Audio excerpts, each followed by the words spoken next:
నమస్తే, welcome to SDV news bulletin. ముందుగా headlines చూద్దాం.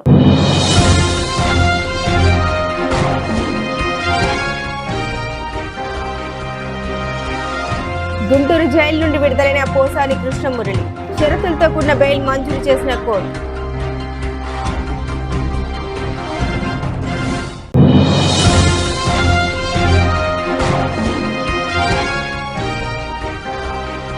ధాన్యం కొనుగోలులో చారిత్రాత్మక మైలురాయి చేరమన్న మంత్రి నాదెళ్ల మనోహర్. ధాన్యం డబ్బులను 24 గంటల్లో జమ చేయడం మరో రికార్డని వెల్లడి.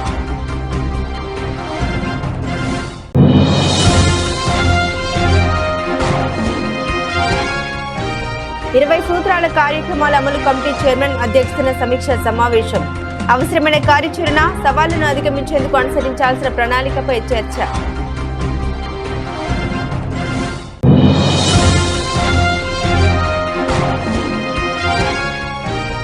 మార్చి 28న చేపట్టే కలెక్టర్ ధర్నాను విజయవంతం చేయాలని కోరుతూ సిపిఎం ఆధ్వర్యంలో ప్రచార యాత్ర. ప్రజల కూటమి ప్రభుత్వం మోసం చేస్తుందని మండిపడ్డ సిపిఎం నేతలు.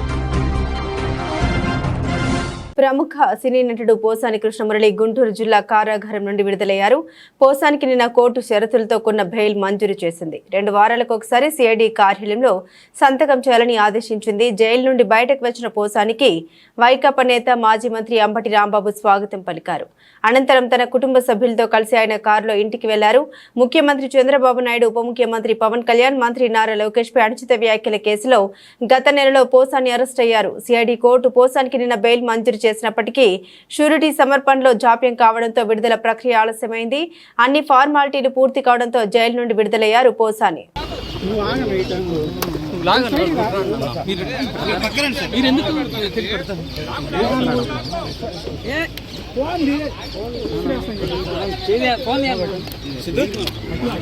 ఖరీఫ్ ధాన్యం కొనుగోలులో కూటమి ప్రభుత్వం చారిత్రాత్మక మైలురాయికి చేరుకుంది.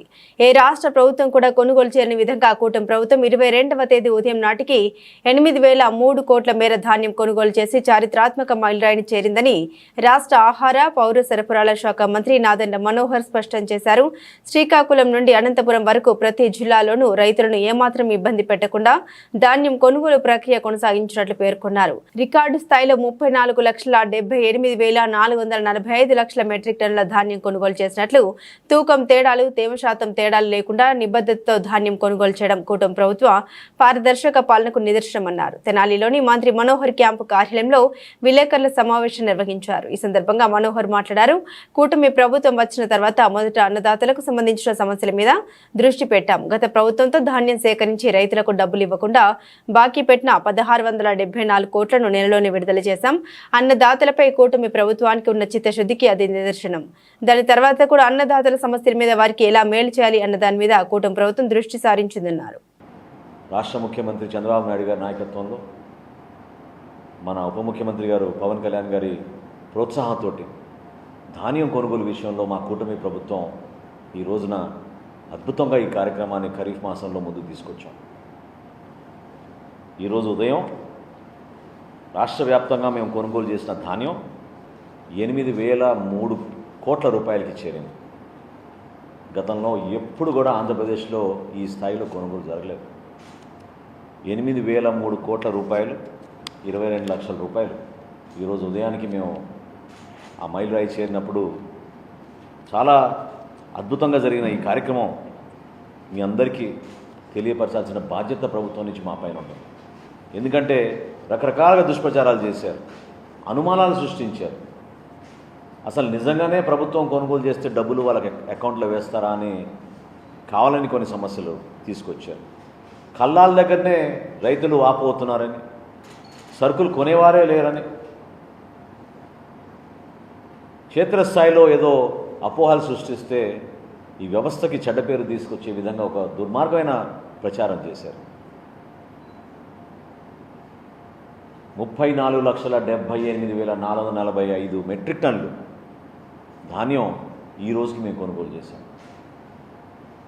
8,003 కోట్ల రూపాయల 22 లక్షల రూపాయలు విలువ చేసే ధాన్యాన్ని రైతులందరికీ కూడా మనస్ఫూర్తిగా వాళ్ళకి నమస్కరించుకుంటూ 24 గంటల లోపే వాళ్ళ ఖాతాలోకి జమ చేశాం. ఇది మా కూటమి ప్రభుత్వం యొక్క చిత్తశుద్ధి. ఏ విధంగా మేము ప్రభుత్వంలో రాగానే రైతాంగాన్ని కాపాడుకోవాలి అనే ఒక నిర్ణయం తీసుకుని ఆర్థిక ఇబ్బందులున్నా కూడా దీనిపైన లోతుగా అవగాహన తెచ్చుకుని ఎక్కడ పొరపాటు జరగకుండా ఒక నూతన ఒరవిడి ముఖ్యమంత్రి గారు సలహా మేరకు 48 గంటల్లోనే డబ్బులు జమ చేస్తామనే మాట మేము ఇచ్చినప్పుడు 48 గంటలు కాదు 24 గంటల్లోనే మేము ఈ డబ్బు వాళ్ళ ఖాతాలోకి జమ చేశాం. చిన్న ఉదాహరణ చెప్తా, 2-3 ఉదాహరణలు. గుంటూరు జిల్లా గత సంవత్సరం వైఎస్ఆర్సీపీ ప్రభుత్వంలో మన గుంటూరు జిల్లాలో కొనుగోలు చేసింది 4730 మెట్రిక్ టన్నులు. కేవలం 4730 మెట్రిక్ టన్నులు కొనుగోలు చేశారు. అదే మన కూటమి ప్రభుత్వం 40,009. వికసిత్ భారత్ స్వర్ణాంధ్ర 2047 లక్ష్య సాధన దిశగా ముందడుగు వేద్దామని, లక్ష్యాల సాధనలో అధికారులే రథసారథులని 20 సూత్రాల కార్యక్రమాల అమలు కమిటీ చైర్మన్ లంక దినకర్ అన్నారు. లంక దినకర్ అధ్యక్షతన కలెక్టరేట్ శ్రీ పింగళి వెంకయ్య సమావేశ మందిరంలో కేంద్ర ప్రాయోజిత పథకాలు, ప్రాజెక్టుల అమలు, పురోగతి, మౌలిక సదుపాయాలకు సంబంధించిన అంశాలపై సమీక్ష సమావేశం జరిగింది. ఈ సమావేశంలో విజయవాడ ఎంపీ కేశినేని విశ్వనాథ్, జిల్లా కలెక్టర్ డాక్టర్ జి లక్ష్మీషా తదితరులు హాజరయ్యారు. గౌరవ ప్రధాని నరేంద్ర మోదీ సంకల్పమైన వికసిత్ భారత్ 2047 గౌరవ ముఖ్యమంత్రి చంద్రబాబు నాయుడు దార్శనికతకు రూపమైన స్వర్ణాంధ్ర 2047 లక్ష్యాల సాధనకు, తద్వారా వికసిత్ ఎన్టీఆర్ జిల్లా సాకారానికి అవసరమనే కార్యాచరణ సవాళ్లను అధిగమించేందుకు అనుసరించాల్సిన ప్రణాళికపై సమావేశంలో చర్చ జరిగింది. ఉపాధి హామీ పథకం మెటీరియల్ కాంపోనెంట్ వినియోగం 2019-2024 మధ్య అవకతవకలు, ప్రతి గ్రామంలో ప్రతి గృహానికి సురక్షిత తాగునీరు అందించే సంకల్పంతో అమలవుతున్న Jal Jeevan mission underground drainage కోసం ఇచ్చిన నిధుల పనుల్లో మందగమనం, విజయవాడ బైపాస్ పనుల పురోగతి, అమృత్ పథకం నిధుల వినియోగంతో సాధించిన ఫలితాలు, అమృత్ 2.0 లక్ష్యాలు, గ్రామీణ సడక్ యోజన, లఖ్పత్ దీదీ, గరీబ్ కళ్యాణ్ అన్న యోజన, పీఎం సూర్యాఘర్, కుసుమ్, పీఎం ఆవాస్ యోజన, టిట్కో గృహాలు, పీఎం విశ్వకర్మ యోజన వంటి కేంద్ర ప్రాయోజిత పథకాల అమలు తీరుపై సమావేశంలో చర్చించారు. The 10 Sutras of the Vision 2047, starting from zero poverty, employment, skill and human resource development, water security, farm agri-tech, global best logistics, cost optimization, product perfection, Swarnandhra and deep tech in all walks of life. Sir, in my districts also I can proudly tell that all of my district officials are in line with this 10 Sutras of the government of Andhra Pradesh and 20-point programs which you are heading, sir. In this program, in this review meeting, so I request all the district officials, as per the agenda circulated in the PPT, so I request all the district officials to present your department of performance status and take the valuable guidance from the honorable chair of the meeting for further working on future planning and activities. So with this, I request honorable chair of the meeting, Shri Lanka Dinkar, the chairperson of 20-point program, to give his opening remark and then to start the review. Sir, over to you. ఈ రోజు సమీక్ష కార్యక్రమం కేంద్ర ప్రాయోజిత పథకాలు, అదేవిధంగా ప్రాజెక్టులు ఏ విధంగా ఎన్టీఆర్ జిల్లాలో అమలవుతున్నాయి అనేటువంటి అంశం మీద జిల్లా కలెక్టర్, ఎన్టీఆర్ జిల్లా కలెక్టర్ లక్ష్మీషా గారి యొక్క సమన్వయంతో ఇక్కడ ఇచ్చేసినటువంటి వివిధ శాఖల అధికారులు అందరితోటి కూడా ఈ యొక్క కార్యక్రమం ఇక్కడ నిర్వహించడం చాలా సంతోషకరమైనటువంటి అంశంగా తెలియజేస్తూ, ఇప్పటి వరకు 15 జిల్లాలు పూర్తయ్యాయి. 16వ జిల్లాగా ఎన్టీఆర్ జిల్లా. వాస్తవానికి 4-5 జిల్లాల్లోనే మొదటి 4-5 జిల్లాల్లో చేయాల్సినటువంటి పరిస్థితి కాదు. అనేక సందర్భాల్లో రకరకాల కార్యక్రమాల వల్ల 2-3 సార్లు వాయిదా పడటం వల్ల ఇవాళ ఇందాక ఏదైతే కలెక్టర్ గారు చెప్పారో ఇటు పరిస్థితుల్లో నిర్వహించాలి, ఆలస్యం చేయకూడదని కలెక్టర్ గారు కూడా ఒక దృఢమైనటువంటి నిర్ణయంతో వారు కూడా ఈ కార్యక్రమాన్ని ఏదైతే మనం ఈరోజు అనుకోని ముందుగా తెలియజేశామో మిమ్మల్ని అందరినీ కూడా ఇక్కడ సమావేశపరచడం జరిగింది. 2047 నాటికి భారతదేశాన్ని అభివృద్ధి చెందినటువంటి దేశంగా తయారు చేయాలి అని అంటే ఏ కార్యక్రమాలు తీసుకోవాలనేటువంటి ఒక సంకల్పంతో ముందుకు వెళ్తున్నారు. గౌరవ ముఖ్యమంత్రి చంద్రబాబు నాయుడు గారు 2047 ఇప్పటికే మనందరికీ తెలుసు ఏదైతే vision document 2004 Swarnandhra vision document 2047 వారు ఇప్పటికే విడుదల చేయడం జరిగింది.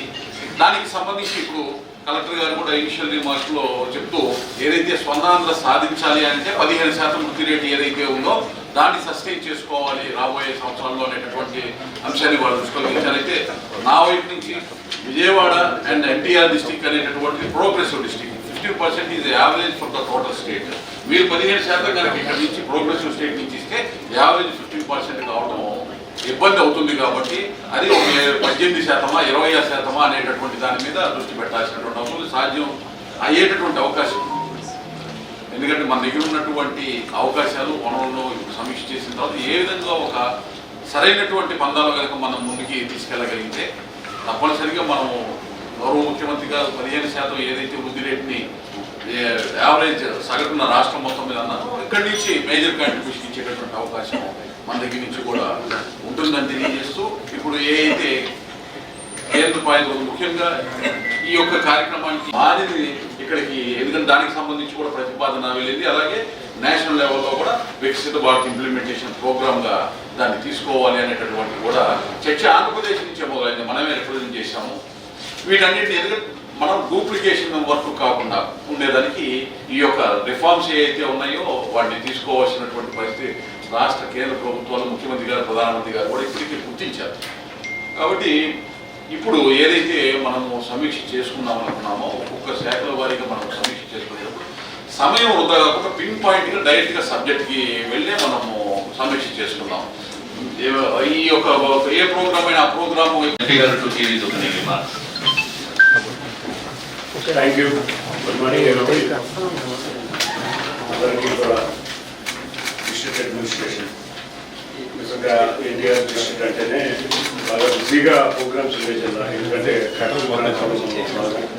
దాంట్లో అన్ని ప్రోగ్రామ్స్లో కూడా డిస్ట్రిక్ట్ అడ్మినిస్ట్రేషన్ కోఆపరేషన్తో మేము రాజకీయ నాయకులు అందరూ కూడా కలిసికట్టుగా ఈ జిల్లాని అగ్రగామిగా తీసుకెళ్తామో మేము అందరం కలిసికట్టుగా తీసుకెళ్తాము. దానిలో భాగంగా రాష్ట్ర ప్రభుత్వ పథకాలు, కేంద్ర ప్రభుత్వ పథకాలు ఈ రెండింటినీ కూడా కోఆర్డినేషన్ చేసుకుంటా వెళ్ళే ప్రోగ్రామ్స్లో కూడా అందరం కూడా ఇప్పటికి దాదాపు రకరకాల దిశ కానీ, డిడిఆర్సీ కానీ, లేకపోతే ఇది కానీ అందరం కూడా సమన్వయం చేసుకుంటా మొదటి మీటింగ్ నుంచి మొన్న జరిగిన లాస్ట్ డిఆర్సీ మీటింగ్ చాలా బ్రహ్మాండంగా జరిగింది. 5 hours. ఇక్కడ ప్రతిపక్షం లేకపోవడం వల్ల అధికార పక్షంగా మేము బిహేవ్ చేసాం, ప్రతిపక్షంగా కూడా మేమే బిహేవ్ చేసి సమస్యలని జిల్లా యంత్రాంగం దృష్టికి తీసుకొస్తే పరిష్కరించడంలో జిల్లా యంత్రాంగం మొత్తం కూడా చాలా తోడ్పడుతుంది. అదేవిధంగా ఇవాళ దినకర్ గారి ఆధ్వర్యంలో 20 point ప్రోగ్రామ్ నిజంగా ఎప్పుడో జరగాలి. ఎలక్షన్స్ వచ్చినాయి, ఎలక్షన్ కోడ్ వచ్చింది, ప్రోగ్రామ్ డిలే అయ్యి ఇవాళ జరుగుతున్నందుకు చాలా ముందుగా థ్యాంక్ యూ చెప్తున్నా. అందుకో మనం అందరం కూడా కలిసికట్టుగా ఉండి కేంద్ర ప్రభుత్వ పథకాలు నిజంగా చూస్తే ఇవాళ కేంద్రంలో ప్రవేశపెట్టిన పథకాలు కనుక మనం నిజంగా జాగ్రత్తగా ప్రజల వద్ద తీసుకెళ్ళగలిగితే మోడీ గారు చెప్పినట్టు 2047 కాదు 2040లోనే వికసిత్ భారత్ ప్రోగ్రామ్ సక్సెస్ఫుల్ అవుతుందని మేము అనుకున్నాం. అంతేకాకుండా స్వర్ణాంధ్రప్రదేశ్ చంద్రబాబు నాయుడు గారు, ముఖ్యమంత్రి ముఖ్యమంత్రి చంద్రబాబు నాయుడు గారు చెప్పిన స్వర్ణాంధ్ర కూడా మా గోల్స్ రీచ్ అవుతాం.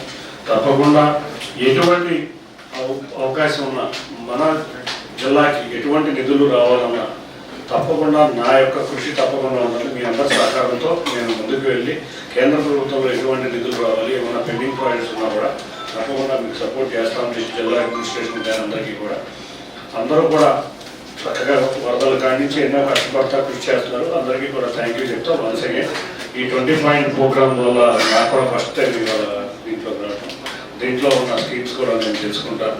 ఏ విధంగా ముందుకెళ్ళాలో మేము సహకారం తీసుకుంటానో తెలియజేసుకుంటా. అందరికీ ధన్యవాదాలు. Thank you. కల్కి భగవాన్ అనబడే దొంగ బాబా నకిలీ పత్రాలు సృష్టించి అసైన్డ్ భూముల్ని కబ్జా చేశారని హేతువాద సంఘం అధ్యక్షుడు నాన్నె వెంకట సుబ్బయ్య ఆవేదన వ్యక్తం చేశారు. కోర్టు తీర్పు అనుగుణంగా భూములను దళితులకు అప్పగించాల్సి ఉన్న కల్కి ట్రస్ట్ వారితో కుమ్మక్కై భూములను అప్పగించడం లేదన్నారు. తక్షణమే ప్రభుత్వం స్పందించి అసైన్డ్ భూముల్ని దళితులకు అప్పగించాలని కోరారు. నగరంలోని గాంధీనగర్ ప్రెస్ క్లబ్ నందు హేతువాద సంఘం జాతీయ అధ్యక్షుడు నాన్నె వెంకట సుబ్బయ్య విలేకరుల సమావేశం నిర్వహించారు. తిరుపతి జిల్లా వరదయ్యపాలెంలో మండలం బత్తుల వల్లం గ్రామ పరిధిలో వందలాది ఎకరాలు దళితులు అసైన్డ్ భూముల్ని కల్కి భగవాన్ అనబడే దొంగ బాబా నకిలీ పత్రాలు సృష్టించి కబ్జా చేశారని ఆవేదన చెందారు.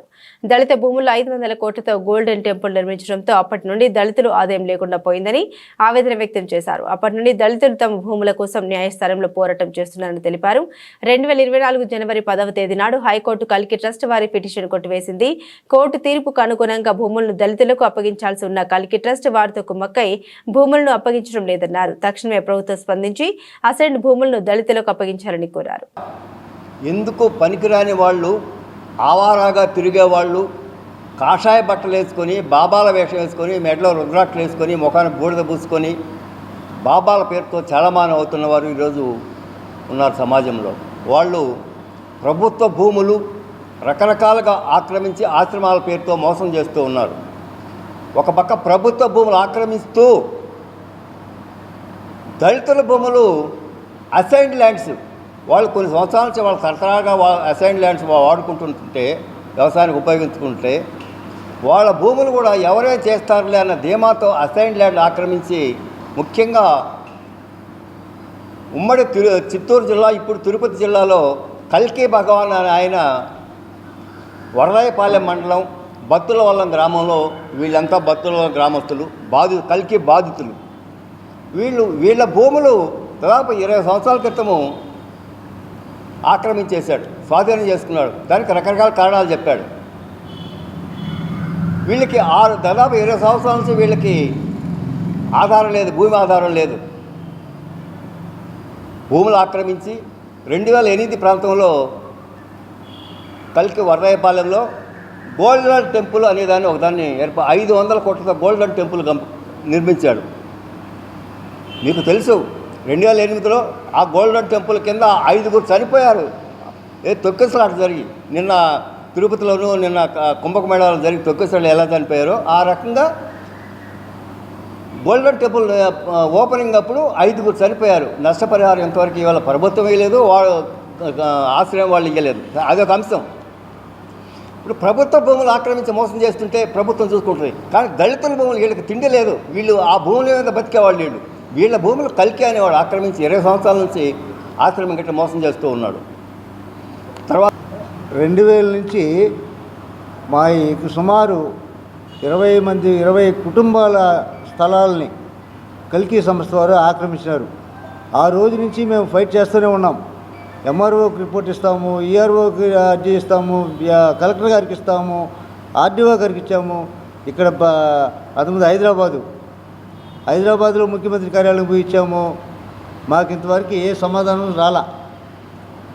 ఇప్పుడు ఆ భూములు మాయే అంటే వాళ్ళు ఏం చేశారంటే 2008లో కోర్టుకి ఈ భూములు మాయే అని చెప్పేసి హైకోర్టుకి వేసినారు. మొన్న జనవరి 10 సంవత్సరంలో కొట్టేయడం జరిగింది. కొట్టేసిన తర్వాత మీకోసం కార్యక్రమం అన్నారు, స్పందన కార్యక్రమం అన్నారు, ప్రజా దర్బార్ అన్నారు. వీటన్నిటిలో అర్జీలు ఇచ్చాం. అక్కడి నుంచి ఇచ్చేసి రాను, మీ సమస్య పరిష్కరించబడిందని మా మెసేజ్ వస్తున్నది. ఎంఆర్ఓని అడిగితే మేము రాసి పంపించేసాను. ఈ కార్యక్రమాలు జనాల్ని ఏమార్చడానికి పెడుతున్నారా, లేకపోతే ఇంకా పేదవాళ్ళ కోసం మీరు సహాయం చేసేటట్టే ఆ కార్యక్రమాలు అయితే కాదు. ప్రభుత్వం ఆలోచించాలా. ముందుగా ఈ మన కోసం, మీకోసం ప్రజా దర్బారు, జనవాణి ఈ కార్యక్రమాలను ఎత్తేయాలని, అదేవిధంగా వరదాయపాలెంలో ఉన్న ఎంఆర్ ఆఫీసు, తాలూకా ఆఫీసును మూసేయాలని మేము మీడియా ద్వారా తెలియపరుస్తున్నాం. విజయవాడ నగరంలో అక్కడ అమ్మాయి ఇక్కడ అబ్బాయి చిత్ర యూనిట్ సందడి చేసింది. ఏప్రిల్ 11వ తేదీన అక్కడ అమ్మాయి ఇక్కడ అబ్బాయి చిత్రం విడుదల కానుందని, అన్ని వర్గాల ప్రేక్షకుల్ని ఈ చిత్రం ఆకట్టుకుంటుందని చిత్ర కథానాయకుడు ప్రదీప్ మాచురాజు తెలిపారు. దుర్గమ్మ సన్నిధి నుండి తమ చిత్ర ప్రమోషన్ ప్రారంభించడం సంతోషంగా ఉందన్నారు. అక్కడ అమ్మాయి ఇక్కడ అబ్బాయి చిత్రం ప్రమోషన్ లో భాగంగా హీరో ప్రదీప్, హీరోయిన్ దీపిక విజయవాడ ఇంద్రకీలాద్రిపై కొలువై ఉన్న శ్రీ కనకదుర్గ అమ్మవారిని దర్శించుకున్నారు. వారికి ఆలయ అధికారులు ఆలయ మర్యాదలతో స్వాగతం పలికారు. దర్శనం అనంతరం దేవస్థాన పండితులు దుర్గమ్మ ప్రసాదం చిత్రపటాన్ని అందించారు. అనంతరం హీరో ప్రదీప్ మాచురాజు మాట్లాడారు. ఏప్రిల్ 11వ తేదీన అక్కడ అమ్మాయి ఇక్కడ అబ్బాయి చిత్రం విడుదల కానుందన్నారు. దుర్గమ్మ సన్నిధి నుండి చిత్ర ప్రమోషన్ ప్రారంభించడం సంతోషంగా ఉందన్నారు. అన్ని వర్గాల ప్రేక్షకుల్ని ఈ చిత్రం ఆకట్టుకుంటుందని తెలిపారు. అనంతరం హీరోయిన్ దీపిక మాట్లాడుతూ హీరో ప్రదీప్ తో కలిసి అక్కడ అమ్మాయి ఇక్కడ అబ్బాయి చిత్రంలో నటించడం సంతోషంగా ఉందన్నారు. ఈ చిత్రం తప్పక విజయవంతం అవుతుందని ఆశిస్తున్నామన్నారు. ప్రేమ కుటుంబ సన్నివేశాలు పుష్కలంగా ఉన్నాయని, ప్రతి సన్నివేశం ప్రేక్షకులను ఆకట్టుకుంటుందన్నారు. విజయవాడ రావడం జరిగింది అండ్ అమ్మవారి దర్శనం కూడా చేసుకోవడం జరిగింది. సో అమ్మవారి దర్శనంతో మా ప్రమోషన్స్ కూడా మొదలు పెడుతున్నాం. ఏప్రిల్ 11న మా చిత్రం అక్కడమ్మ ఇక్కడ అబ్బాయి రిలీజ్ కాబోతోంది. సో నేను దీపిక గారు కలిసి నటించిన చిత్రం ఇట్స్ అ ఫ్యామిలీ ఎంటర్టైనర్. కుటుంబం అంతా కలిసి హ్యాపీగా థియేటర్స్లో నవ్వుకునే సినిమాని మేము ముందుకు తీసుకొస్తున్నాం. అండ్ అందులో భాగంగానే ముందుగా అమ్మవారి దర్శనం చేసుకుందామని ఇక్కడికి వచ్చాం మేమంతా. అండ్ చాలా పాజిటివ్, చాలా హ్యాపీగా ఉంది. అండ్ ఇక్కడ చాలా రోజుల తర్వాత విజయవాడ రావడం అండ్ అందరినీ ఇలా కలవడం కూడా చాలా ఆనందంగా ఉంది. సో ఇక్కడి నుంచి ప్రతిరోజు మేము ముందుకు వస్తూ ఉంటాం మా సినిమా కబుర్లన్నీ మీ ముందుకు తీసుకురావడానికి. సో అమ్మవారి బ్లెస్సింగ్స్తో మా సినిమా సూపర్ సక్సెస్ఫుల్ అవ్వాలని మేమంతా కోరుకుంటున్నాం. హ్యాపీగా ఉంది. సో మా సినిమా అక్కడమ్మ ఇక్కడ బై April 11th రిలీజ్ అవుతుంది. సో అందరూ మమ్మల్ని బ్లెస్ చేసి ఇదే లవ్తో ముందుకు తీసుకెళ్లాలని కోరుకుంటున్నాం. Thank you. బాధ్యతాయుతమైన ఇన్వెస్టింగ్ ప్రోత్సహించడం లక్ష్యంగా regional investor seminar for awareness కార్యక్రమం నిర్వహించడం జరిగిందని SEBI executive director Manoj Kumar, MFI chief executive Venkat Chalasani అన్నారు. పెట్టుబడుల సంస్కృతిని పెంపొందించే దిశగా మెగా రీసా సెమినార్ ఒక కీలకమైన ముందరకు కాగలదని తెలిపారు. సెక్యూరిటైజ్డ్ ఎక్స్చేంజ్ బోర్డ్ ఆఫ్ ఇండియాతో కలిసి association of mutual funds in India విజయవాడలో మెగా రీసాను విజయవంతంగా నిర్వహించింది. ఈ సదస్సులో MLA Gadde Rammohan, SEBI executive director Manoj Kumar, AMFI chief executive Venkat Chalasani పాల్గొని కార్యక్రమం ప్రారంభించారు. ఈ సందర్భంగా వారు మాట్లాడారు. ఆర్థిక మార్కెట్ సజావుగా ఎలాంటి ఒడిదుడుకులైనా ఎదుర్కొని పని చేయగలిగేలా ఉండేందుకు ఇన్వెస్టర్ ఎడ్యుకేషన్ అనేది కీలకమైన మూల స్తంభంగా ఉంటుందన్నారు. దీర్ఘకాలంలో సంపదను నిర్మించుకోవడంలో ఇన్వెస్టర్లకు అవసరమైన పరిజ్ఞానాన్ని అందించేందుకు ఏఎంఎఫ్ఐ కట్టుబడి ఉందన్నారు. ఆర్థిక అక్షరాస్యత, బాధ్యతాయుతమైన పెట్టుబడుల సంస్కృతిని పెంపొందించే దిశగా మెగా రీసా సెమినార్ ఒక కీలకమైన ముందరకు కాగలదన్నారు. నియంత్రణ సంస్థ మద్దతుతో మ్యూచువల్ ఫండ్ పరిశ్రమ ఇన్వెస్టర్లలో ఒక నమ్మకాన్ని కలిగిస్తోందన్నారు. మ్యూచువల్ ఫండ్ ద్వారా దీర్ఘకాలిక పెట్టుబడులు పెట్టడం కూడా భారత ఎకనామీకి చోదక శక్తిగా నిలుస్తుందన్నారు. పేరుకు నగరంగానే ఒక పెద్ద గ్రామం లాంటిది. ఇక్కడ అందరూ కూడా ఒక గ్రామంలో ఉన్న వ్యక్తులు ఏ విధంగా నివసిస్తారో అదే మనస్తత్వంతో ఆ ప్రేమ అభిమానాలతో ఉంటారు. ఈ ప్రాంతంలో చిరకాలంగా ఎప్పటి నుంచో కోరుకున్న రాజధాని నారా చంద్రబాబు నాయుడు గారి యొక్క పుణ్యంతో కానివ్వండి, ఆయన యొక్క ఇంట్రెస్ట్తో కానివ్వండి, విజయవాడ నగరం రాజధాని అని చెప్పి 2014 విడిపోయిన ఆంధ్ర రాష్ట్రంలో మొట్టమొదటి అనౌన్స్ చేసినప్పుడు చాలా ఆనందపడ్డాం. ఇవాళ అమరావతి నగరం ఎప్పుడూ రాజుల కాలంలో అమరావతి నగరం బాగా వర్ధిల్లిన నగరం అని చెప్పి ఆ పేరుకి దేవతలకు కూడా అది రాజధాని అని చెప్పి దాన్ని ఆ విధంగా క్రియేట్ చేయాలని చెప్పి నారా చంద్రబాబు నాయుడు గారు చేసిన ప్రయత్నం చాలామందికి తెలుసు.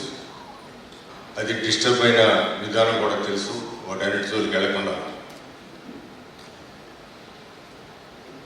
ఈ రోజున కేంద్ర ప్రభుత్వంలో మోడీ గారి నాయకత్వంలో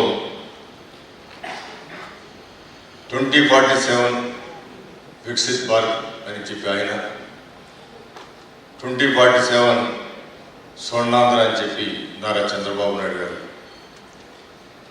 ఒక డాక్యుమెంట్ని రిలీజ్ చేయడం జరిగింది. నారా చంద్రబాబు నాయుడు గారు డాక్యుమెంట్లో ఒక్కసారి వెనక్కి వెళితే 2020 హైదరాబాద్ నగరం అని చెప్పి 1995 సంవత్సరం ఆయన ముఖ్యమంత్రి అయిన తర్వాత మొట్టమొదటి సంవత్సరంలోనే ఒక విజన్ డాక్యుమెంట్ ఇవ్వడం జరిగింది. నా అదృష్టం ఆ రోజు కూడా నేను శాసనసభ్యుడిగా ఉన్నాను. 2020 అంటే ఆ రోజున నారా చంద్రబాబు నాయుడు గారితో పాటు సమానంగా చదువుకున్నాడు నేను కూడా. కానీ నాకే అనిపించేది 2020 సంగతి ఎందుకు, మనం ఈ 5 సంవత్సరాలు ఏం చేస్తామని చెప్పొచ్చు కదా అని మనసులో ఎదురుగా అనలేకపోయినా మనసులో అనుకున్నాం. కానీ ఆ 2020 విజన్, ఆయన గొప్ప విజన్ నిరూపించబడింది. మనందరికీ ఒకసారి హైదరాబాద్ నగరం 2020 1994లో ఏ విధంగా ఉంది, 2020 వచ్చేప్పటికల్లా అది ఒక మన ఉమ్మడి ఆంధ్ర రాష్ట్రానికే కాదు, భారతదేశానికే కాదు, ప్రపంచంలోనే ఒక ఉన్నత నగరంగా తీర్చిదిద్దబడిందంటే ఆ రోజున ఆయన విజన్ డాక్యుమెంట్లో వేసిన అడుగులే ఇవాళ అలాంటి నగరంగా మనం సమీపంలో చూస్తాం.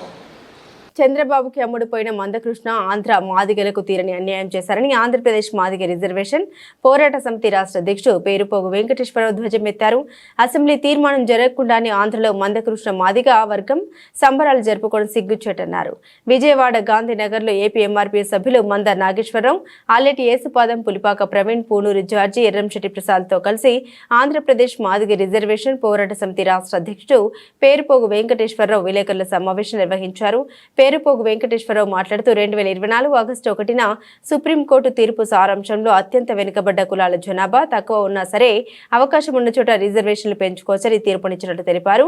సుప్రీంకోర్టు తీర్పుకి విరుద్ధంగా అభివృద్ధి చెందిన మాలలకి రోస్టర్లో 8% మొదటి అవకాశం ఇచ్చి సామాజిక న్యాయానికి తూట్లు పొడిచారని మండిపడ్డారు. చంద్రబాబుకి అమ్ముడుపోయిన మందకృష్ణ ఆంధ్ర మాదిగలకు తీరని అన్యాయం చేశారని ధ్వజమెత్తారు. ఉమ్మడి ఆంధ్రప్రదేశ్ ప్రజానికానికి తెలిసిందే, ఎన్నికలకు ముందు ఎస్సీలను ఏబిసిడి గ్రూపులుగా వర్గీకరిస్తానని నారా చంద్రబాబు నాయుడు గారు హామీ ఇచ్చిన తర్వాత ఆంధ్రప్రదేశ్లో ఉన్న మాదిగ సంఘాలు మొత్తం కూడాను చంద్రబాబు నాయుడు గారికి అండగా నిలబడి ఎన్నికల్లో గెలవడానికి, ముఖ్యమంత్రి కావడానికి మాదిగలు అత్యంత కీలక పాత్ర పోషించిన విషయం ఆంధ్ర రాష్ట్ర ప్రజానికానికి, మరి ముఖ్యంగా తెలుగుదేశం పార్టీ శ్రేణులందరికీ తెలిసిన విషయమే.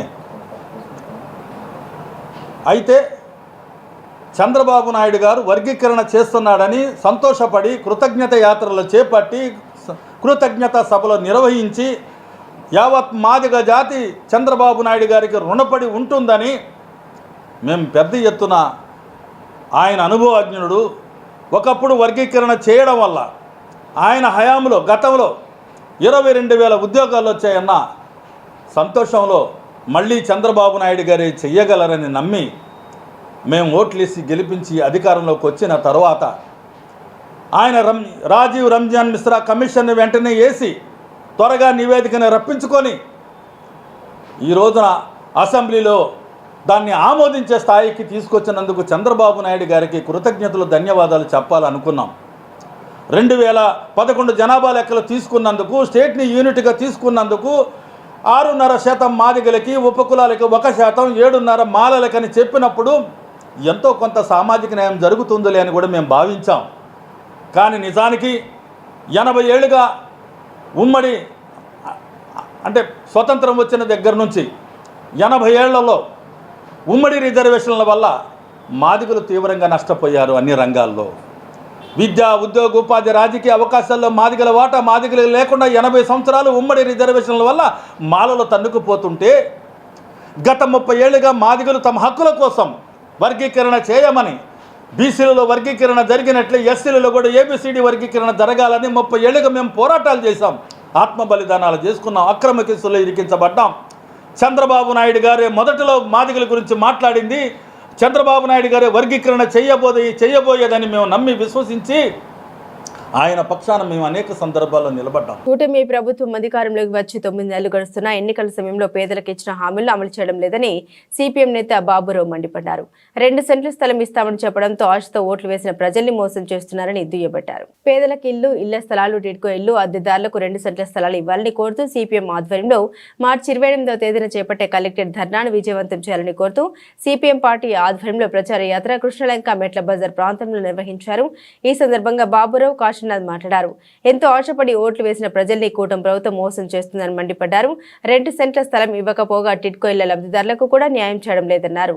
కృష్ణలంక ప్రాంతంలో ఉంటున్న ప్రజల్ని తరలించేందుకు గత ప్రభుత్వాలు ప్రయత్నించగా సమర్థవంతంగా అడ్డుకున్నామన్నారు. ప్రజలకు ఇచ్చిన హామీని అమలు చేయాలని కోరుతూ చేపడుతున్న కలెక్టరేట్ ధర్నాను విజయవంతం చేయాలని కోరారు. ఎంతో ఆశతో ప్రజలు, పేదవారందరికీ 1 సెంటు కాదు 2 సెంట్లు స్థలం వస్తుందని ఆశపడి వారు ఓట్లేశారు. ఎక్కడో దూరం కాదు, నివాసాలకు దగ్గరలో విజయవాడలోనే ఇల్లు ఇస్తామని మాట ఇచ్చారు. అది ఇంతవరకు అతిగతి లేదు. ఇల్లు కట్టుకోకపోతే పాతిళ్ళు రద్దు చేస్తామన్నారు. మరి వాటిని రద్దు చేసి కొత్తగా ఎక్కడిస్తారో చెప్పట్లేదు. బడా కంపెనీలకు మాత్రం 1000 ఎకరాలు అటు రాజధానిలో కానీ రాష్ట్రమంతా భూములు కేటాయింపులు చేస్తున్నారు. దానికి వచ్చే 1 నెల నుంచే స్టార్ట్ అయింది. పేదవాళ్ళు అడిగితే ఇంకా ఆగండి అంటున్నారు. అలాగే విజయవాడలో కృష్ణానది తీరాన 1000 కుటుంబాలు జీవిస్తూ ఉన్నాయి. ఒకప్పుడు తెలుగుదేశంతో సహా అంతమంది ఉన్న ప్రభుత్వాలన్నీ వీళ్ళని ఎలా లేపేద్దామని చూశారు. ఆ రోజు సిపిఎం పార్టీ జనం పోట్లాడారు. కృష్ణా కరగట్టు ఇళ్ళు ఆగినాయి. అలాగే ఇళ్ళు ఆపటమే కాదు, రిటైనింగ్ వాల్, రక్షణ గోడ కట్టాలని ఆ రోజు జనము, కమ్యూనిస్టులు డిమాండ్ చేస్తే గోడ కట్టడం కుదురుతుందా అన్నారు. ఇవాళ రక్షణ గోడ, రిటైనింగ్ వాల్ సాధించుకోవటం జరిగింది. దీన్ని మాదంటూ గొప్పలు చెప్పుకోవడానికి ప్రభుత్వాలు నేతలు పోటీ పడుతున్నారు. ఆ రోజు వద్దని చెప్పింది వాళ్ళే. ఇది మీ గొప్పతనం కాదు. జనం పోరాడారు, కమ్యూనిస్టులు సిపిఎం అండగా నిలబడ్డాం. కానీ వాళ్ళు గోడ కట్టారు, మంచిదే. మరి పక్కన ఉన్నటువంటి ఇళ్ళ వాళ్ళకి తాటాకులు తీసి ఇల్లు కట్టుకోవటానికి వీల్లేదా? రేకులు ఎండలో మలమలా మాడిపోతున్నారు. ఏదో అప్పు చేసో కప్పేసుకుంటాం, స్లాబ్ వేసుకుంటామంటే కృష్ణా కరకట్టన కుదరదు అంటున్నారు. ఎందుకు కుదరదు? ఇప్పుడు గోడ కట్టిన తర్వాత ఇక వరద రాదు. రానప్పుడు 50 ఏళ్ళ నుంచి ఈ నెల 28 ఇళ్ళ పట్టాలు రిజిస్ట్రేషన్లు సమస్య మీద చెలో కార్పొరేట్ అని చెప్పనేటువంటిది కలెక్టరేట్ అని చెప్పనేటువంటిది పెట్టాం. ఈ కార్యక్రమంలో ప్రజలంతా కూడా పాల్గొని జయప్రదం చేసేటువంటి దానికి పూనుకోవాల్సిందిగా విజ్ఞప్తి చేస్తూ ఉన్నాం. కూటమి ప్రభుత్వం ఏర్పడి 8 మాసాలు అవుతూ ఉంది. ఒక్క సమస్య కూడా పరిష్కరించేటువంటి పరిస్థితి కనపట్ల. సూపర్ 6లు ఏమైపోయినాయో తెలియదు, ఎన్నికల వాగ్దానాలు ఏమైపోయినాయో తెలియదు. మాటలు మాత్రం గతం గతం గతం అని చెప్పనేటువంటి పేరుతో నామజపం చేసేటువంటి దానికి ప్రయత్నం చేస్తూ ఉన్నారు తప్ప ఈ 8 మాసాల్లో మీరేం చేశారని చెప్పారంటే సమాధానం రావట్లా. అందుకనే ముఖ్యమంత్రి గారిని, డిప్యూటీ ముఖ్యమంత్రి గారిని మేము అడుగుతూ ఉన్నాం, పెండింగ్ సమస్యల పరిష్కారం ఏం చేస్తూ ఉన్నారని చెప్పారని. ఇళ్ళు కావాలి, ఇళ్ళ పట్టాలు కావాలి, జీవో నెంబర్ 23 ఇచ్చారు. ఊరికి దగ్గరలో మీకున్న దగ్గరలోనే ఇళ్ళు ఇస్తామని చెప్పి, స్థలం ఇస్తామని చెప్పారని. ఆ 2 సెంటు స్థలం ఎప్పుడు ఇస్తారు, ఎలా ఇస్తారు, ఎక్కడిస్తారు? ఈ నగరంలోనే ప్రభుత్వ భూములు 110 ఎకరాలు ఖాళీ ఉంది. ఆ 110 ఎకరాల్లో మీరు ఇచ్చేటువంటి దానికి పూనుకుంటారా, ధైర్యం చేస్తారా అని చెప్పనేటువంటి అడుగుతున్నారు. ఏమైతే మాకు ఇవ్వండి అని చెప్పని ప్రజలు అడుగుతూ ఉన్నారు. అదేవిధంగా పట్టాలు రిజిస్ట్రేషన్ల సమస్య కొండ ప్రాంతం కానీ, దాదాపుగా అరుణాలపురం కానీ, కృష్ణలంక, ఇందిరా కాలనీ కానీ, బ్రహ్మరాంపురం కానీ వీళ్ళకి పట్టాలు రిజిస్ట్రేషన్ల సమస్య ఈనాటికి కూడా పెండింగ్లోనే ఉంది. సమస్య మాత్రం పరిష్కారం కావట్లా. జీవో నెంబర్ 119 అని చెప్పనని మెడ మీద కత్తిలాగా ఏలాడదీస్తూ ఉన్నారు. దాదాపుగా 25,000 ఇళ్లకి పైగా ఉన్నటువంటి సమస్య. ఈ 25,000 ఇళ్లకి పైగా ఉన్నటువంటి సమస్య పరిష్కారానికి బులెటిన్ ముగించే ముందు హెడ్లైన్స్ మరోసారి.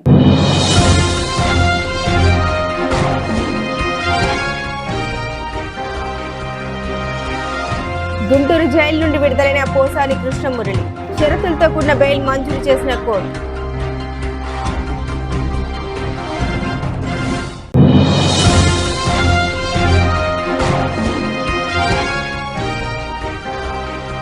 ధాన్యం కొనుగోలులో చారిత్రాత్మక మైలురాయి చేరమన్న మంత్రి నాదెండ్ల మనోహర్. ధాన్యం డబ్బులను 24 గంటల్లో జమ చేయడం మరో రికార్డని వెల్లడి.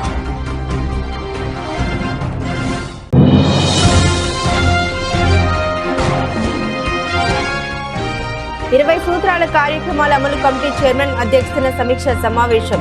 అవసరమైన కార్యాచరణ, సవాళ్లను అధిగమించేందుకు అనుసరించాల్సిన ప్రణాళికపై చర్చ.